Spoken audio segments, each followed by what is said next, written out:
Nakatayo ako sa pintuan na may maleta.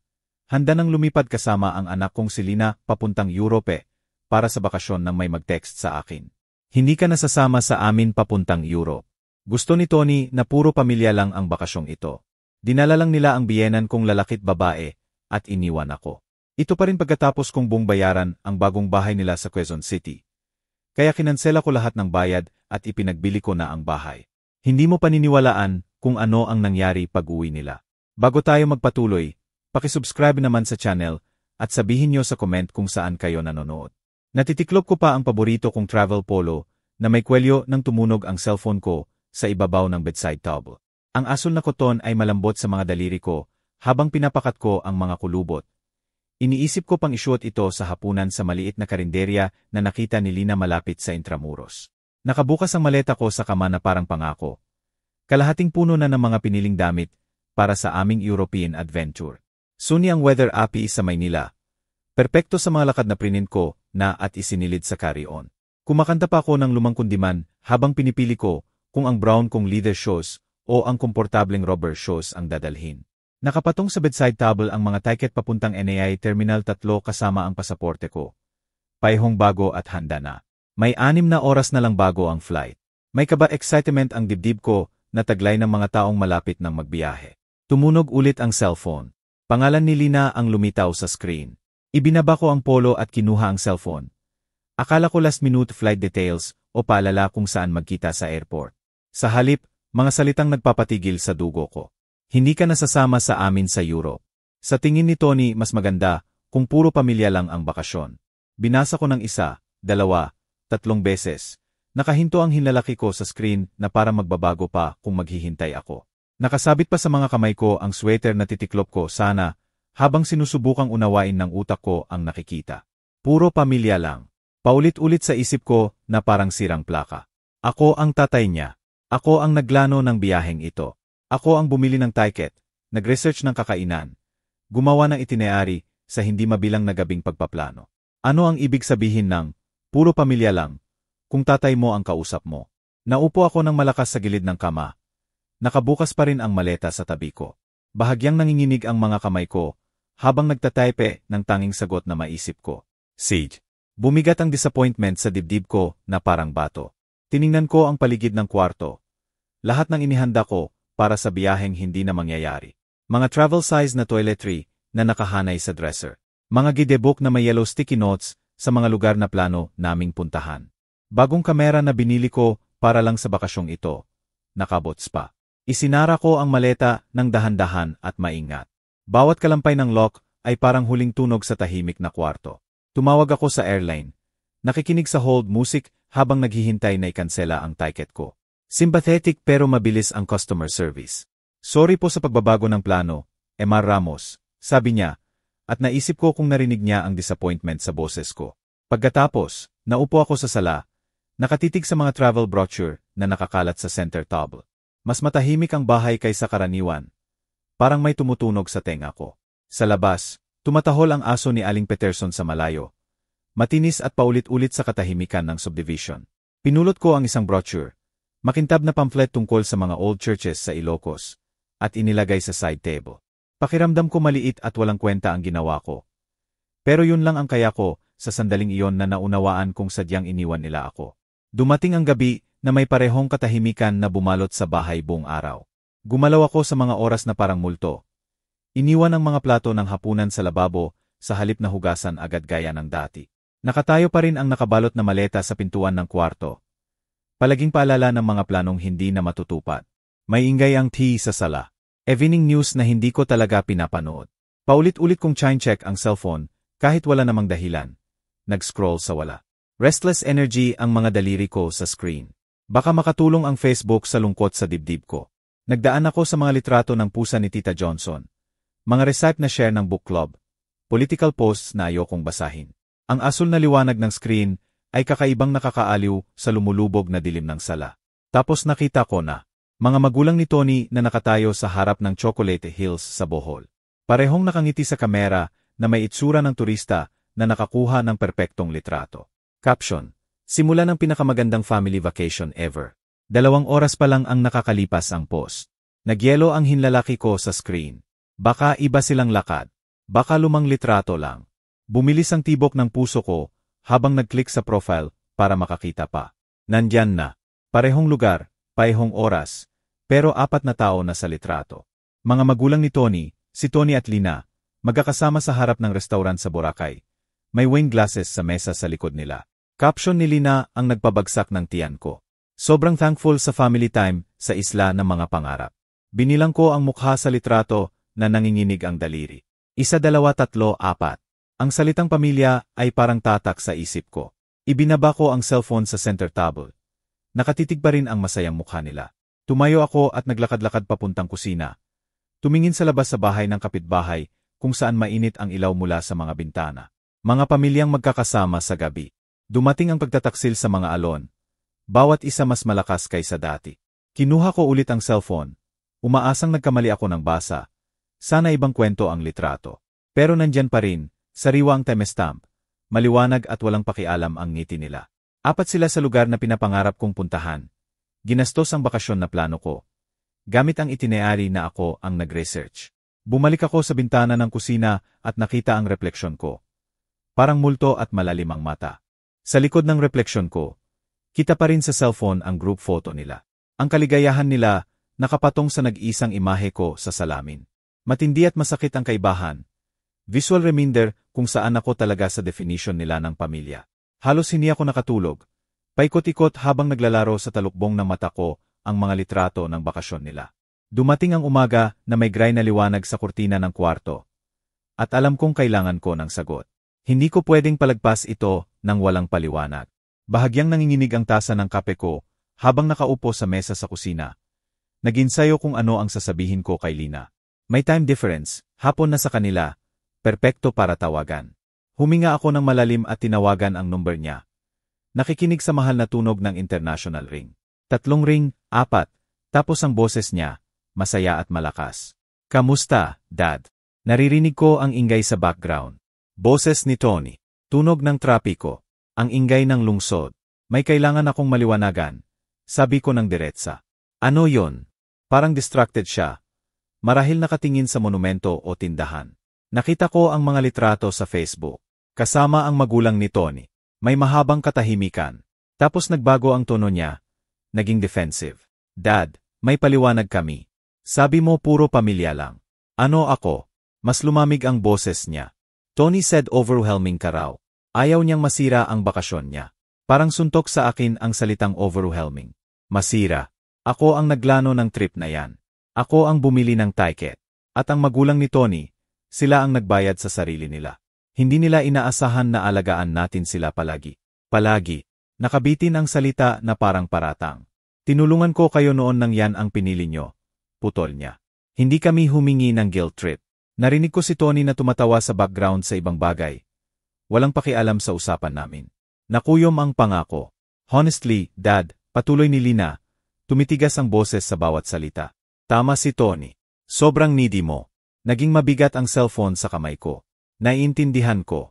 Good. Pag-uwi namin mag-usap tayo. Naiintindihan. Binaba ko nang walang paalam. Maingat kong ibinaba ang cellphone. Paulit-ulit sa isip ko ang salitang needy na parang sumpa. Nagpunta ako sa opisina ko. Hinila ng hindi ko maipaliwanag na instinct. Puno ng family photos ang mga dingding. Ako na nagtuturo kay Lina magbisikleta sa subdivision. Graduasyon niya sa kolehiyo. Kasal niya kung saan ako ang naghatid sa kanya sa altar na may luha ng tuwa sa mga mata. Dahan-dahang nakuyom ang mga kamay ko habang nakatitig sa mga larawang ito ng relasyong akala ko ay totoo pero mali pala ang pagkaintindi ko. Sa isang litrato, buhat-buhat ko si Bobby Lina. Pareho kaming nakangiti sa kamera. Sa salamin ng frame, matandang lalaki na ang nakita ko. Mas matigas na, may lamig na lumalaki sa mga mata. Inayos ko ang photo frame ng maingat at tumpak. Parang higit pa sa patagilid na larawan ang inayos ko. Nanatili ako sa opisina pagkatapos ng tawag. Napaligiran ng ebidensya ng akala kong pag-ibig, pero utility lang pala. Bawat larawan sa dingding ay nagsasabi ng kwentong ngayon ko lang lubusang naintindihan. Ang larawan ng kasal kung saan hinatid ko si Lina. 30,000 piso ang ginastos ko sa araw na yon. Bawat detalye perpekto dahil gusto kong sumaya siya. Ang graduation picture sa kolehiyo. Binayaran ko ang utang niya sa eskwela nang walang trabaho, si Tony pagkatapos ng graduasyon niya. Mga litrato ng paghahanap ng bahay na nakakalat sa desk ko. Pinirmahan ko ang mortgage nila nang hindi ma-approve ng bangko sa pangalan lang nila. Mga Christmas photos na puno na mamahaling regalo sa ilalim ng puno na ako ang bumili. Mga birthday kung saan huli nang binubuksan ang regalo ko. Parang afterthought. Bawat alaala ay nagdadagdag ng bigat sa dibdib ko. Hirap akong huminga. Binuksan ko ang drawer ng desk at kinuha ang bank statements at resibo na kinapasan ko sa ugali. Ang down payment sa bahay nila, 8 milyon mula sa retirement fund ko, pera na ipon ko para sa sarili ko, mga car payments na kinuha ko na mawalan ng trabaho si Tony sa una, credit card bills na binayaran ko nang hindi nila kayang bayaran, ang vacation fund na matagal kong inimpok, pera na bumili ng ticket nila papuntang Europe. Pero hindi lang pera. Naalala ko ang mga plano, mga sakripisyo na mas malalim pa sa pera. Ang fishing trip sa Palawan kasama ang mga dating kaibigan na kinansela ko dahil kailangang magbantay si Lina. Ang babaeng ka-book club na nagyaya sa akin ng dinner. Tumanggi ako dahil kailangang tulungan si Lina sa paglipat. Sarili kong travel dreams na paulit-ulit kong ipinagpaliban habang tinutulungan ko ang kanila. Mga Sunday dinner kung saan halos hindi ako pinapansin ni Tony. Mga holiday na parang tagalabas ako sa usapan. Mga banayad na paraan na pinaparamdam niya akong hindi welcome sa buhay nila habang tinatanggap naman ang tulong pinansyal ko. Ngayon ko lang nakita ng malinaw ang pattern na hindi ko napansin noon. Nanginginig ang mga kamay ko habang iniharap ko ang mga litrato. Hindi na kaya pang tingnan. Paulit-ulit ang salitang needy sa isip ko na parang sirang plaka. Biglang, may malinaw na pagkaunawa. Naintindihan ko ang pagkakaiba na minamahal at ginagamit lang. Hindi nila ako hiniling sumali sa buhay nila. Hiniling nila akong tustusan sila. Tumayo ako ng mabilis. Gumulong ang upuan ko at tumama sa dingding. Sa salamin sa ibabaw ng desk, nakita ko ang isang taong nilalamangan sa loob ng maraming taon. Taong nagkamali na generosity ay pag-ibig at nakatanggap ng manipulasyon pabalik. Ang refleksyon ay isang lalaking matiyaga, mapagbigay, mapagkakatiwalaan at sinuklian ng pagtataksil at pagdanggi. Binuksan ko ang laptop at tinitigan ang bank account dashboard. Nakahinto ang cursor sa authorized user section kung saan nandoon ang pangalan ni Lina at Tony. Nanginginig ang daliri ko sa trackpad. Isang click na lang ang kailangan para baguhin ang lahat. Pero isinara ko ang laptop nang hindi nag-click. May mga desisyon na hindi basta impulse. May mga desisyon na kailangan ng plano. Naupo ako sa mabigat na katahimikan ng opisina. Nakasara ang laptop sa harap ko na parang pintong hindi ko pa handa buksan. Ang bigat ng maraming taon ng manipulasyon ay nakadagan sa balikat ko. At natagpuan ko ang sarili ko na nakatitig sa mga family photos na iniharap ko. Parang humihinga ang tahimik na bahay sa paligid ko. Tapos pinutol ng cellphone ko ang katahimikan sa pamilyar na tunog ng banking app. Halos balewalain ko. Akala ko spam lang tungkol sa credit monitoring o promo. Pero may humila sa akin na kunin ito. Siguro kailangan ko lang ng distraction sa madilim na iniisip. Transaction processed ang alert. Binuksan ko ang banking app gamit ang fingerprint. Akala ko buwan ng bayarin lang sa kuryente o grocery. Sa halip, parang suntok sa tiyan ang detalye. 7:45 Yem Le Jardin Restaurant, Boracay. 2 oras pa lang ang nakakalipas. Lunchtime nila doon. Mabilis kong na-connect ang mga tuldok ng masakit. Ginagamit ni Lina ang authorized user card ko. Binigay ko sa kanya noon para sa emergency nang nahihirapan siyang mag-build ng credit. Noong akala ko tinutulungan ko siyang maging independent. Nakakatawang ironiko. Iniwan nila ako sa family vacation nila pero gamit ang pera ko sa mamahaling kainan sa Boracay. Nag-scroll ako sa recent transactions na hindi makapaniwala. Hotel charges, shopping sa mga high-end boutique, entrance sa tourist spots, lahat sa card ko. Kalero raw na ang magulang ni Tony ang nagbayad sa sarili nila at hindi inaasahan na palagi kaming mag-aalaga sa kanila. Tumayo ako. Naglakad-lakad sa opisina na hawak ang cellphone. Iba na ang itsura ng bawat family photo sa dingding. Parang ebidensya sa kaso na ngayon ko lang lubusang naiintindihan. Ito na ang pagkakataon ko, ang nabuo sa isip ko, malinaw at tiyak. Binuksan ko ang card management sa app. Pumunta sa authorized users. Nakalagay ang pangalan ni Lina sa itim na digital letters na kumakatawan sa maraming taon ng access na ibinigay ko dahil sa pag-ibig at sinuklian ng manipulasyon. May bagong notification. 8,500 sa Boutique Chic, Boracay.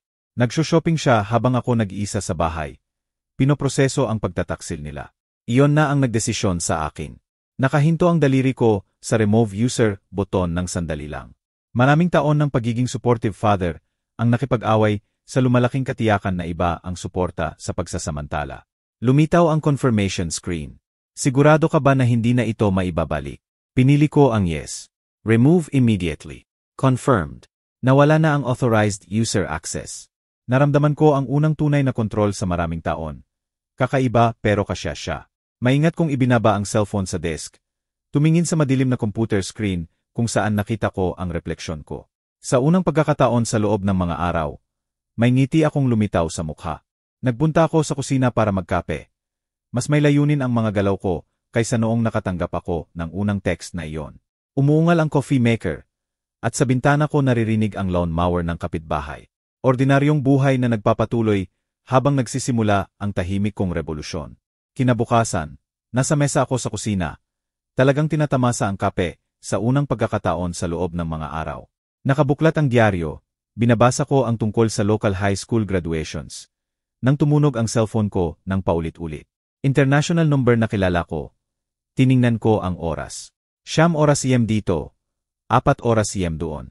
Pinatunog ko ng 2 beses bago sinagot. Hindi nasabik na sumagot o matakot na mamiss ang tawag nila. Good morning din sa'yo, Lina, sabi ko. Narinig ko ang mabilis niyang paghinga. Dad, anong ginawa mo sa card? Agad demanding ang boses niya. Walang paunang tanong kung kamusta ako. Tinanggal ko ang access niyo sa account ko. Huwag mo akong bolahin. Magla-lunch kami kasama ang parents ni Tony tapos declined. Nahiya ako sa harap nila. Matinis ang boses niya na parang makakahiwa ng salamin. 3 beses pa bumalik ang waiter. Nakakahiya. Nakakahiya nga siguro, sagot ko. Uminom ulit ng kape. Nakakahiya. Nakakababa ng dignity. Hindi mo pwedeng gawin yan. Kailangan ko yang card. Para saan? Akala ko ba hindi nyo na ako kailangan palaging alagaan? Iba yon. Tumataas ang boses niya sa bawat salita. Talaga ba? May katahimikan at narinig ko ang bulungan sa background bago siya bumalik na may galit. Ayusin mo yan ngayon din o magkakamali ka. Anong consequence? Nag-usap na kami ni Tony. Pagbalik namin, maghahanap na kami ng home for the aged para sayo. Huminto ang tasa ng kape ko sa kalahati ng labi. Home for the aged. Matanda ka na, Dad. Halatang hindi mo na kaya ang pera mo. Nakakagulat ang cruelty ng tono niya. Ipagbibili namin yung bahay mo para may pambayad. Hindi mo naman kailangan yung laki ng bahay. Narinig ko ang boses ni Tony sa background. Sabihin mo para sa ikabubuti niya. Sabi ni Tony, para sa ikabubuti mo raw. Matagal akong natahimik, pinoproseso ang mga banta. Gusto nila akong ikulong sa home at ipagbili ang bahay ko dahil tinigilan ko ang pagbayad ng bakasyon nila. Nakakagulat ang lakas ng loob nila. Dad, nakikinig ka ba? Ibalik mo ang access ko. Narinig ko lahat. Good. Ayusin mo. Hindi. Anong ibig mong sabihin ng hindi? Ibig sabihin hindi. Enjoy the rest of your family vacation. Dad, huwag mo akong takutin. Binaba ko at iniharap ang cellphone sa mesa. Matatag ang mga kamay ko habang hinigop ko ang kape. Tumingin sa labas ng bintana sa maayos kong hardin. Itong bahay na tinitirhan ko ng 30 taon. Fully paid. Pangalan ko lang sa titulo. Ang bahay na akala nila pwedeng ipagbili para itago ako sa lugar na maginhawa sa kanila. Tumayo ako na may bagong layunin. Iniwan ang kape at nagpunta sa home office ko nang may determinasyon. May trabaho pang dapat gawin. Kinuha ko ang house deed sa filing cabinet. Inilatag sa desk na parang battle plan. Pero hindi ang deed ko ang tinitignan ko. Ang pangalawang dokumento, yung bahay nila Lina at Tony sa Project 8, Quezon City. Pangalan ko lang sa titulo. Ganoon pa rin mula ng bilhin ko para sa kanila. Naalala ko ang usapan 2 taon na ang nakakalipas. Para lang sa mortgage approval, sweetie. Ililipat natin sa inyo kapag naayos na lahat. Masyado silang busi sa buhay nila para ayusin ang papeles. Palaging nangangako na next month, next season, next year. Nakita ko ang calling card ni Marcos Tan sa drawer ng desk. Siya ang nagbenta sa akin ng 2 property. Mapagkakatiwalaan at marunong magtago ng sikreto. Kinuha ko ang mga susi at lumabas. Ang biyahe papuntang opisina niya ay dumaan sa mga pamilyar na kalsada ng Quezon City. Kumaway si Aling Cruz mula sa hardin niya habang nagbaback out ako sa driveway. Ang magiliw niyang kilos ay paalala ng ordinaryong umagang ito sa panlabas. 20 minuto lang, nakaparada na ako sa Tan Realty. Nasa inayos na lumang bahay kubo na na-restore ni Marcos ng may pagmamahal. Napatingin si Marcos mula sa computer niya nang pumasok ako. May surprise at tuwa sa mukha. Gary, kumusta? Okay lang ang retirement. Kailangan kong maibenta ang property sa Project 8. Bilis. Napatigil siya. Nabasa ng mga experience niyang mata ang ekspresyon ko. Yung bahay na binili mo para kay Lina. Okay lang ba kayo? Okay lang. Gusto ko lang maibenta. Anong market ngayon? Binuksan niya ang computer. Hinila ang comparable sales ng profesional. Mainit ang market ngayon. Mga ganong property sa AIA na yan. Mga 18 milyon siguro. 18.5 M. Tumaas ang kaligayahan ko. 13 milyon lang ang binayaran ko, 2 taon na ang nakakalipas. Gaano kabilis? Tanong niya. As soon as possible. Price it to move. Kinuha niya ang listing paperwork, inspection schedules. Sanay at reassuring ang galaw niya. Kailangan ng photos, baka magpa-stage. Bukas ko na pwedeng ipadala ang team ko doon. May nakatira ngayon. Si Lina ba ang mag-asikaso ng showings? Nasa Europe si Lina. May susi ako. Medyo naguluhan si Marcos, pero profesional pa ring tumango. Pinag-usapan namin ang listing price, commission, closing timelines. Pinirmahan ko ang listing agreement. Matigas at desidido ang pirma ko. Simula na agad akong mag-market, sabi ni Marcos. Sa market ngayon, baka may offer sa loob ng ilang araw. Nag-shake hands kami, pinahalagahan ko ang profesionalismo niya. Ang hindi siya nagtatanong ng hindi kailangan. Pagbalik sa kotse, mas magaan ang pakiramdam ko kaysa mga nakaraang araw. Puno ng YM Classics ang radyo, habang mabagal akong nag-drive sa Commonwealth Avenue. Nakikita ang bayan ko sa bagong paningin. Sa stoplight, may pamilyang tumawid. Tatay na may dalang toddler. Nanay na nagtutulak ng stroller. Naalala ko ng ganito ang edad ni Lina. Noon nang hindi pa lahat tungkol sa pera at manipulasyon. Kung sino ako ang mahalaga, hindi kung ano ang maibibigay ko. Pumasok ako sa driveway at naupo sandali. Tumingin sa mailbox na may Ramos na nakasula sa medyo kupas na letra. Iba na ang pakiramdam ng pangalan ngayon. Parang may saysay ulit. Umakyat ako sa hagdan. Nagjingle ang mga susi ko. Tunog na nangangako ng maraming pagbabago pa. Sa loob ng bahay, binuksan ko ang laptop at may email notification na mula sa Real Estate Listing Service. Property listed successfully ang lumitaw sa screen at naramdaman ko ang kasiyahan sa mga salitang iyon. Pero may trabaho pa. Nag-open ako ng bagong tab at nag-search ng Reliable Movers Quezon City. Mga malalaking kumpanya ang unang lumabas.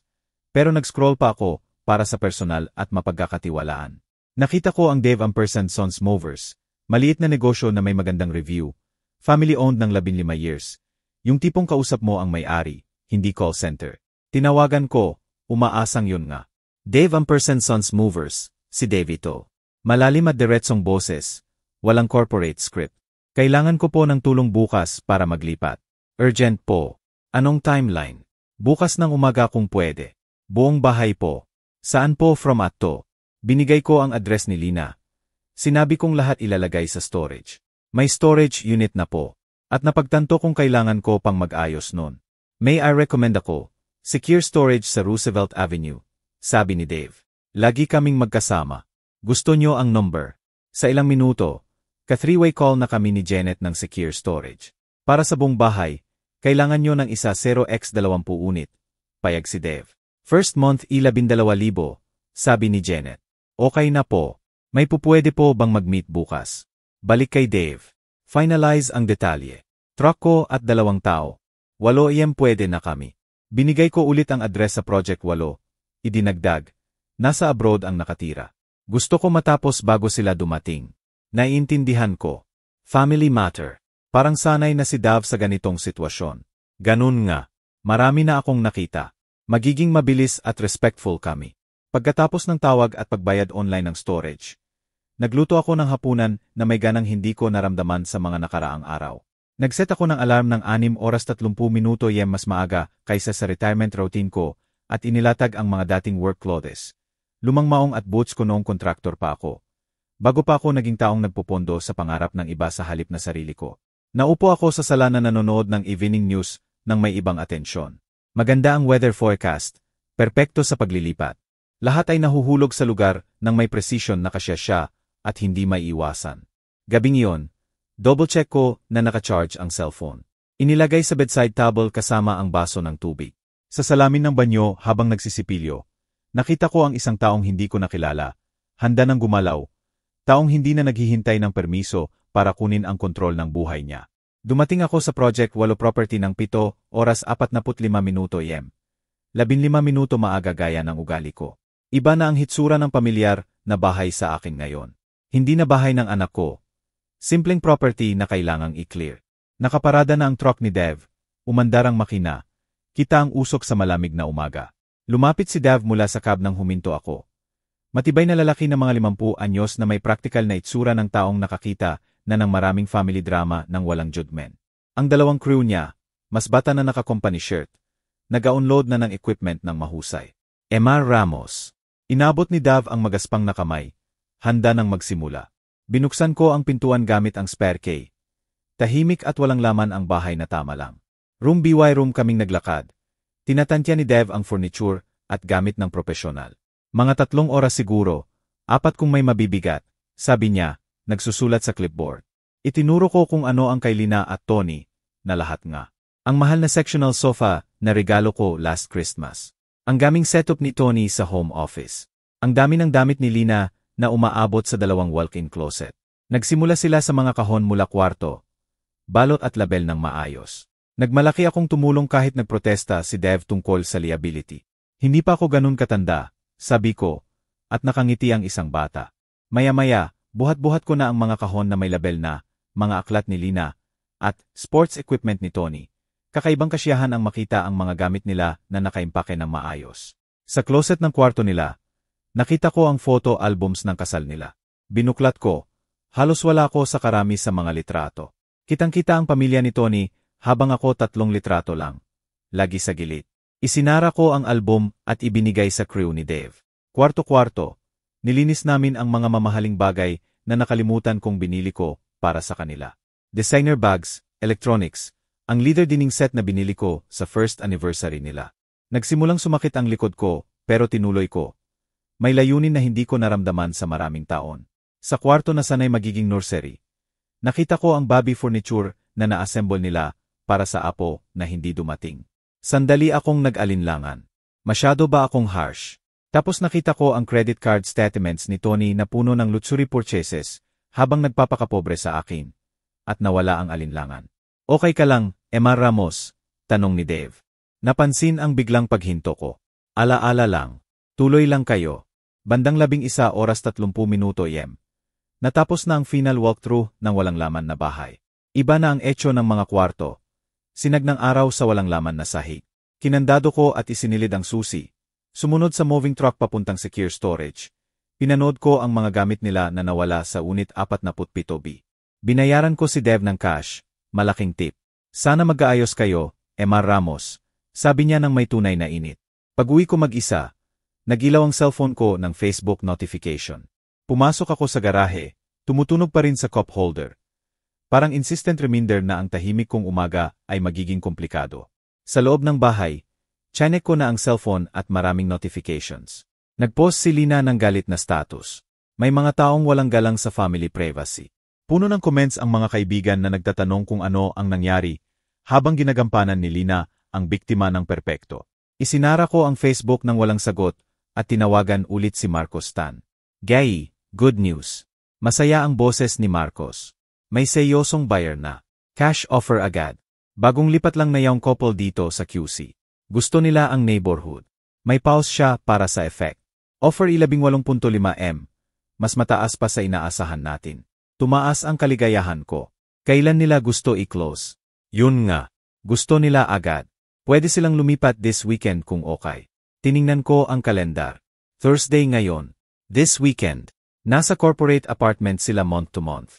Very motivated buyers. Nakakahawa ang enthusiasm ni Marcos. Kaya mo ba ang expedited closing? Bukas ko na pwedeng maready ang papeles. Gawin mo. Biyernes ng umaga, nasa title company na ako. Pirma ng maingat. Nakilala ko ang buyers, Michael at Sarah Cruz, early 30s. Yung klase ng hopeful young couple na naalala ko, kina Lina at Tony bago pa man dumating ang cynicism. Gusto namin ang landscaping nyo. Sabi ni Sarah sa final walkthrough ng walang laman na bahay. Hindi ko sinabi na hindi naman ako ang naglandscaping. Perfect, sabi ni Michael. Tinanggap ang susi. Bukas ng umaga na kami lilipat. Lumitaw sa cellphone ko ang bank transfer confirmation. I18.5 M minus realtor fees katumbas equals I1.75 M profit. Ginawa kong matalinong negosyo ang dating paternal love gesture. Sabado ng umaga, nag-drive ako sa property sa huling pagkakataon. Dumating ako at nakita ang U-Haul truck sa driveway. Si Michael at Sarah na nagdidirect sa movers ng may energy. May baby crib na dinadala papasok. Bagong pamilya na magsisimula sa bahay na nakakita ng sobrang disappointment. Nakaparada ako sa kabilang kalsada at pinanood si Sarah na nagtatanim ng gumamela sa harap habang nag-a-assemble si Michael ng swing set sa likod. Tumunog ang cellphone ko ng international number at sinagot ko ng eksakto namang may taxi na huminto sa harap ng bahay. Perfect timing. Si Lina ang unang bumaba, pagod sa biyahe, pero agad alerto nang makita ang eksena. Si Tony ang nagbayad sa driver. Nagbago ang mukha niya mula confusion hanggang alarm nang makita ang U-Haul at mga strangers sa driveway na akala niya sa kanila. Excuse me, tawag ni Tony kay Sarah, na napatingin mula sa paghahardin ng may magiliw na curiosity. Anong ginagawa niyo sa bahay namin? Lumitaw si Michael sa pintuan, may hawak na papeles. Bahay niyo, may mali ata. Bumaba ako sa kotse at naglakad ng mahinahon. Kinuha ang sobre mula sa bulsa ng jacket. Nakita ko ni Lina, nagbago ang mukha niya mula confusion, hanggang understanding hanggang galit na purong-puro sa loob ng 3 segundo. Dad, anong nangyayari dito? Bakit may strangers sa bahay namin? Matinis ang boses ni Lina na nakakapagod ng marinig. Nagpalitan ng worried glances si Michael at Sarah. Si Sarah na hawak pa ang gardening trowel na parang kailangan niyang ipagtanggol ang bagong bahay. Sir, hindi ko po alam kung sino kayo, sabi ni Tony kay Michael. Pero kailangan niyong alisin agad ang gamit niyo. Itinaas ni Michael ang papeles. May deed po ako dito. Na-close kahapon. Impossible yan. Bahay namin yan. Maliit pero determined ang boses ni Sarah. Tawagan na natin ang pulis. Humakbang ako pasulong. Ang boses ko matigas at may authority na natutunan ko sa maraming taon ng pamamahala ng construction sites. Hindi na kailangan yan. Tumigil ang tono ni Lina. Dad, ayusin mo yan ngayon. Una ko munang kinausap si Michael at Sarah. Sorry po sa confusion. Please continue with your move-in. Tapos humarap ako kina Lina at Tony. Naibenta ang bahay dahil sa akin ng bahay. Nag-init ang mukha ni Tony. Anong ibig mong sabihin sa'yo? Tingnan nyo ang original deed. Hindi na transfer sa pangalan nyo. Tumigil ang boses ni Lina sa pamilyar na shriek. Hindi mo pwedeng ibenta ang bahay namin. Pwedeng ibenta ang sarili kong property. Sagot ko ng mahinahon. At yun nga ang ginawa ko. Theft yan. Ay dedemanda namin kayo. Halos sumigaw na si Tony. Sa anong pera? Declined ang credit cards nyo sa Boracay diba? Nagbulungan si Michael kay Sarah. Tumango si Sarah at nagpunta sa pintuan. Pintuan na nila ngayon. Pumasok na po kayo, sabi ko sa kanila. Wala kayong kinalaman dito. Ang boses ni Lina ay desperado na. Saan kami titira? Nasaan ang mga gamit namin? Inabot ko ang sobre na hawak ko. Kinuha ni Tony, pinunit ng galit. Binasa niya ng malakas. Secure storage. Unit 47B, Roosevelt Avenue. Storage. Bumigay ang boses ni Lina. Inilagay mo sa storage ang buhay namin. Maingat kong iningatan lahat. Bayad na ang unang buwan. Kinuros ni Tony ang papel. Lokohan ba ito? Hindi mo pwedeng gawin yan sa pamilya. Ang pamilya ay hindi iniiwan ang tatay sa family vacation. Iba yun, di ba? Lumapit si Tony. Sinusubukang takutin ako sa distansya. Makikipagsuntukan kami sa korte. Legal ang sale. Akin ang property. Ang boses ni Lina ay manipulative na. Tono na ginagamit niya mula pagkabata kapag may gusto siya. Paano mo nagawa ito sa sarili mong anak? Tumingin ako sa kanya ng matagal. Paano mo nagawa sa sarili mong tatay ang ginawa mo?